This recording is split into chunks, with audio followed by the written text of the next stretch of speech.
तो स्वागत है दोस्तों आप सभी का मेरे इस अपने YouTube चैनल में, जहाँ पर कि मैं आप लोगों को रीज़निंग की तैयारी अभी स्टार्टिंग में करवाने का वाला हूँ। और बेसिकली ये जो हमारा सीरीज़ होगा ये एसएससी जीडी को नज़र में रखते हुए हम आगे बढ़ेंगे, क्योंकि जैसे कि एसएससी जीडी का एप्लीकेशन फॉर्म अभी कुछ ही दिनों में आ जाएगा जैसे ये लॉकडाउन ख़त्म होगा। तो उसके लिए हमें कैसे तैयारी करना है उसकी रीज़निंग के लिए, जो कि 25 क्वेश्चंस आते हैं रीज़निंग से, तो मैं रीजनिंग सेक्शन को सबसे पहले ख़त्म करवाऊंगा, उसके बाद मैथ्स एंड देन हम चारों सेक्शन ख़त्म करेंगे एसएससी जीडी के लिए। तो जो भी बच्चे एसएससी जीडी की तैयारी कर रहे हैं उन्हें मैं बताना चाहूँगा कि अभी से आप लग जाइए रिटन के लिए तो ज़्यादा अच्छा होगा, क्योंकि अभी लॉकडाउन है और आपके पास 3 से 4 महीने का समय है जीके के लिए।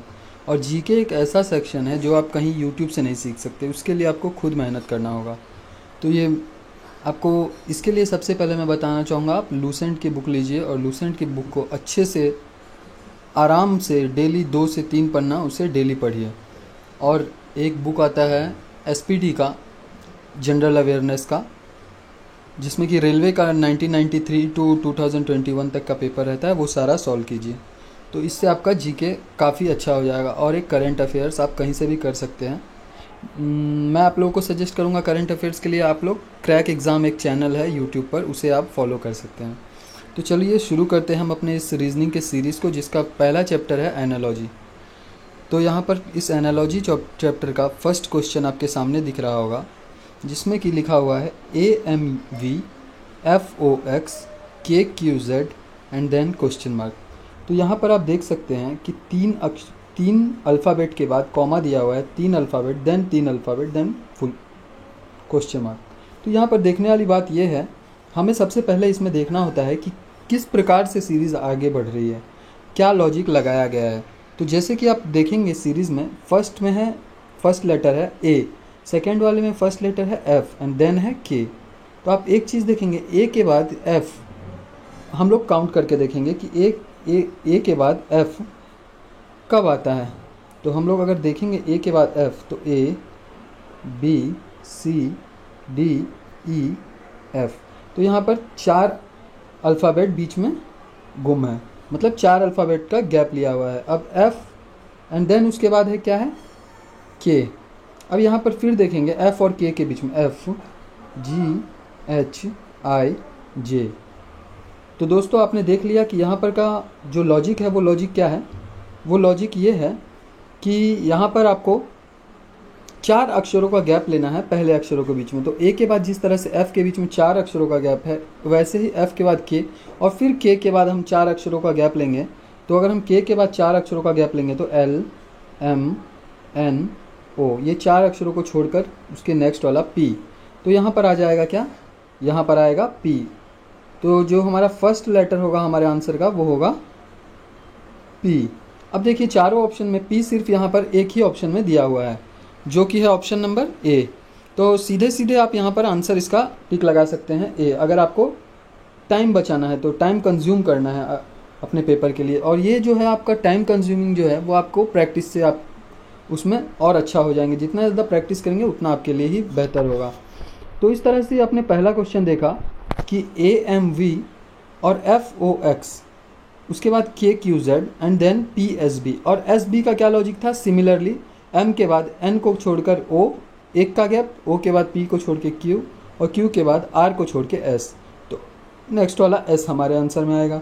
अगर हम B के लिए देखेंगे कि B कैसे आया, तो उसके लिए भी हमें देखना होगा V, W को छोड़कर X को के बाद Y को छोड़कर Z एंड देन A को छोड़ के B। ये जो Z के बाद वाला बात है वो Z के बाद हम अगेन पीछे नहीं आते, हम Z के बाद फिर से ABCD स्टार्ट कर देते हैं। तो Z के बाद A को छोड़ेंगे हम और फिर आ जाएगा B। तो इस तरह से इस क्वेश्चन का आंसर होगा ऑप्शन नंबर A। अब बढ़ते हैं हम अगले क्वेश्चन की ओर। हमारा अगला क्वेश्चन है BGMR ratio DIOT ratio SNOV and then question mark. तो यहाँ पर भी देखेंगे कि सबसे पहले हम देखेंगे कि फर्स्ट और सेकंड के बीच में क्या रिलेशन है। जैसा कि आप देख रहे हैं कि फर्स्ट और सेकंड के बीच में हमें रिलेशन देखना है। फर्स्ट लेटर दिया हुआ है B और सेकंड वाले में फर्स्ट लेटर है D, बीच में कितने का गैप है C, एक का गैप। अब दूसरे लेटर को देखिए, B के बाद क्या है G और इस साइड क्या है I, देन अगेन एक का गैप, H को छोड़ा हुआ है। अब जो है एम के बाद एन, उसको ओ, देन अगेन आर के बाद एस को छोड़कर टी। तो यही एक लॉजिक है जिससे ये क्वेश्चन बन पा रहा है। इसका लॉजिक ये था दोस्तों कि हमें एक एक अक्षरों का बीच में गैप देना है। तो जिस तरह से बी के बाद सी को छोड़कर डी, जी के बाद एच को छोड़कर आई, तो बिल्कुल उसी तरीके से हम तीसरे वाले के लिए भी यूज़ करेंगे। तो तीसरे वाले में जैसे कि दिया हुआ है एस एन ओ वी, तो एक एक लेटर को अगर हम ड्रॉप करेंगे, एस के बाद अगर हम टी को छोड़ देंगे तो यू, एन के बाद ओ को छोड़ देंगे तो पी, ओ के बाद पी को छोड़ देंगे तो क्यू, और वी के बाद डब्ल्यू को छोड़ देंगे तो एक्स। तो हमारा आंसर हो जाएगा यू पी क्यू एक्स। तो हमारा आंसर क्या हो जाएगा यहाँ पर, यू पी क्यू एक्स, जो कि ऑप्शन नंबर डी होगा।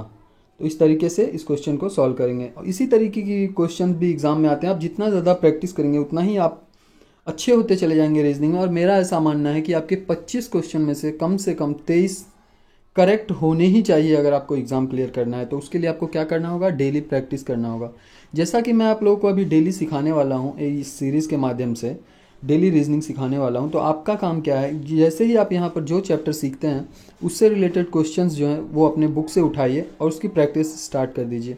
जो भी क्वेश्चन आपको नहीं समझ में आता है उसे आप कमेंट बॉक्स में बता सकते हैं, मैं आपको अपने अगले वीडियो में उसकी सॉल्यूशन बता दूंगा। अब हम बढ़ेंगे अपने अगले क्वेश्चन की ओर। तो यहाँ पर हमारा तीसरा क्वेश्चन है, मेंडेसिटी ऑनेस्टी, मिथ्या भाषण ईमानदारी। तो यहाँ पर जिन भाइयों को हिंदी इंग्लिश में दिक्कत होती है उनके लिए मैं हिंदी में भी ये क्वेश्चन लेके आया हूँ। मेंडेसिटी का मतलब होता है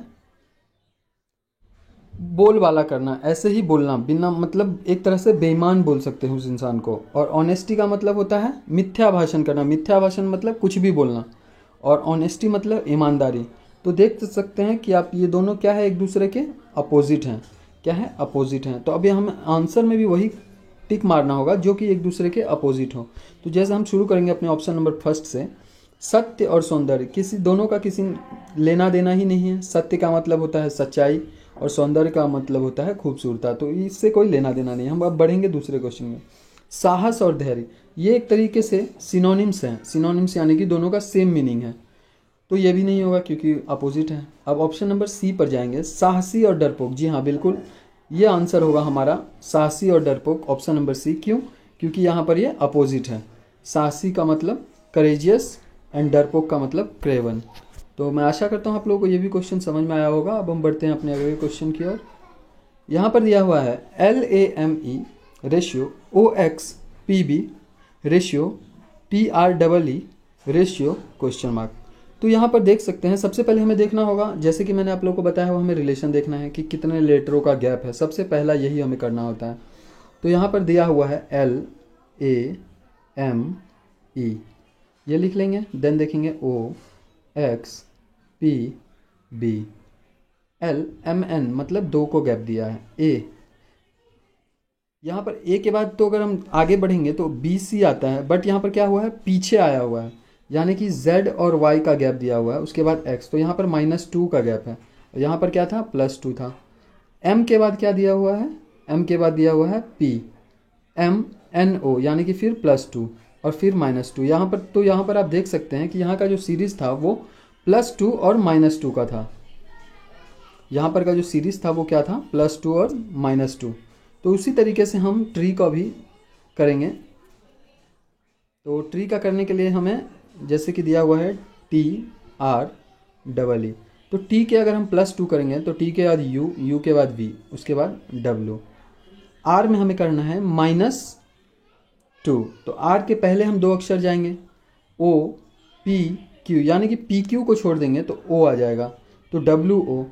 देन अगेन +2 करना है E के बाद, FG को अगर छोड़ देंगे तो फिर H आएगा, और फिर अगर पीछे जाएंगे तो B यहाँ पर आ जाएगा क्योंकि BCD पीछे आए हैं। तो WOHB यहाँ पर आंसर होगा, ऑप्शन नंबर C। तो यहाँ पर आपने समझा होगा कि क्या किया है, +2 -2 +2 -2, यही सीरीज़ जो है आगे बढ़ती चले जाएगी।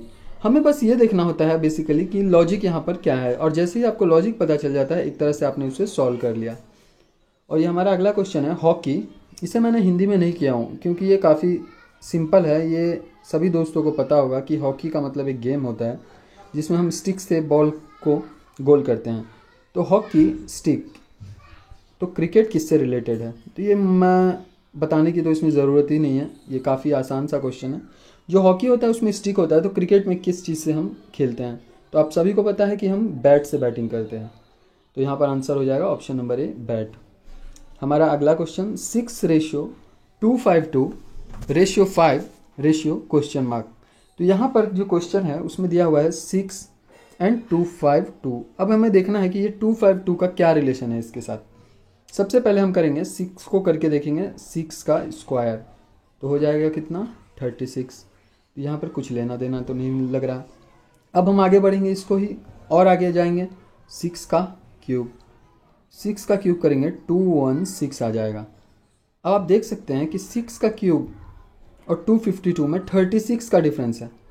इट मीन्स कि 6 का क्यूब को अगर हम प्लस कर दें 6 के स्क्वायर के साथ तो हमारा 252 आ जाता है ना। तो इसी तरीके से अब हम करके देखेंगे आगे कि इसी तरीके से हम आगे करके देखेंगे 5 के साथ, 5 का क्यूब प्लस 5 का स्क्वायर, 5 का क्यूब 125 प्लस उसका स्क्वायर 25, यानी कि 125 प्लस 25 इज इक्वल्स टू 150। तो इसका आंसर बिल्कुल ऑप्शन में दिया हुआ है, ए होगा। तो आपने समझा इसमें क्या किया है, 6 का क्यूब प्लस 6 का स्क्वायर। इसी तरीके से हम करेंगे 5 का क्यूब प्लस 5 का स्क्वायर। ये भी काफ़ी सिंपल था। देखो दोस्तों, क्वेश्चन ये देखने में भले ही आपको मुश्किल लगते हैं लेकिन होते बड़े आसान हैं। बस हमें करना होता है एक चीज़ और उसका नाम है प्रैक्टिस। जितना ज़्यादा आप अगर प्रैक्टिस करेंगे उतना ही अच्छा आपका रीजनिंग कुछ ही दिनों में हो जाएगा। मेरा मानना यह है कि रीजनिंग में ज़्यादा टाइम भी देना उचित नहीं है। अगर आपको टाइम देना है तो आप जीके में दे सकते हैं ज़्यादा से ज़्यादा टाइम, और जिन भाइयों का इंग्लिश कमज़ोर है वो इंग्लिश में अपने वोकेबलरी पर ज़्यादा से ज़्यादा टाइम दें तो ज़्यादा अच्छा होगा। रीजनिंग अगर आप डेली 1 आवर टू 1.5 आवर भी करते हैं तो वो एनफ है, मोर देन एनफ है। वैसे अगर जिन भाइयों को टाइम की कमी है वो लोग आधा घंटा भी कर सकते हैं, बट आधे घंटे बिल्कुल डेडिकेशन के साथ जो मैं आपको सिखा रहा हूँ उससे रिलेटेड क्वेश्चन आप सॉल्व कीजिएगा। आप विश्वास मानिए मेरा, 2 महीने के बाद आपकी 25 क्वेश्चन में से अगर आपके 23 क्वेश्चन सही नहीं गए तो आप मुझे कहिएगा। अब हम बढ़ेंगे अपने अगले क्वेश्चन की ओर। तो ये हमारा नेक्स्ट क्वेश्चन है CAMERA ratio ACDLAR ratio mobile and then question mark. तो यहाँ पर फिर से हमें देखना है रिलेशन, किसके किसके बीच में देखना है, कैमरा CAMERA और यहाँ पर दिया हुआ है ACDLAR।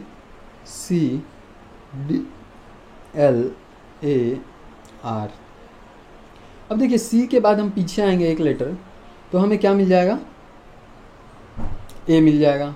ए के बाद देन अगेन आगे जाएंगे तो क्या मिल जाएगा, एक लेटर C।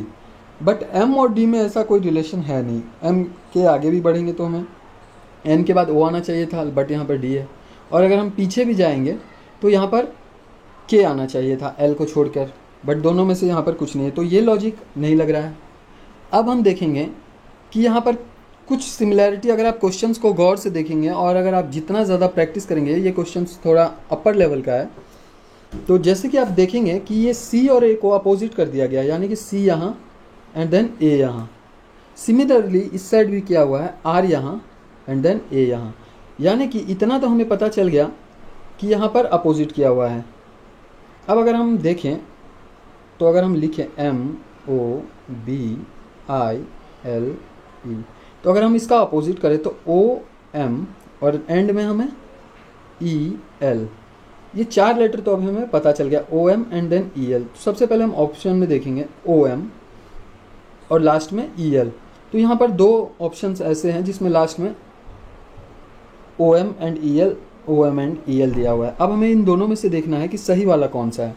तो सही वाला दोस्तों देखिए आप यहाँ पर, अब हम ढूंढेंगे M और E के बीच में क्या रिलेशन था। तो ये M L के बिल्कुल पहले आता है, यहाँ पर -1 किया हुआ है, और ये D E के बिल्कुल पहले, यहाँ भी -1, यानी कि -1 किया हुआ है और अपोजिट साइड में लिखा हुआ है। सिमिलरली अगर हम इन दोनों का -1 कर अपोजिट लिखें तो B का -1 हो जाएगा A और I का हो जाएगा H। तो यहाँ पर एच और ए, तो यानी कि जो कि हमें ऑप्शन नंबर ए में मिल रहा है, तो इसका आंसर होगा ऑप्शन नंबर ए। अब हम बढ़ेंगे अपने अगले क्वेश्चन की ओर। तो ये हमारा अगला क्वेश्चन जिसमें कि दिया हुआ है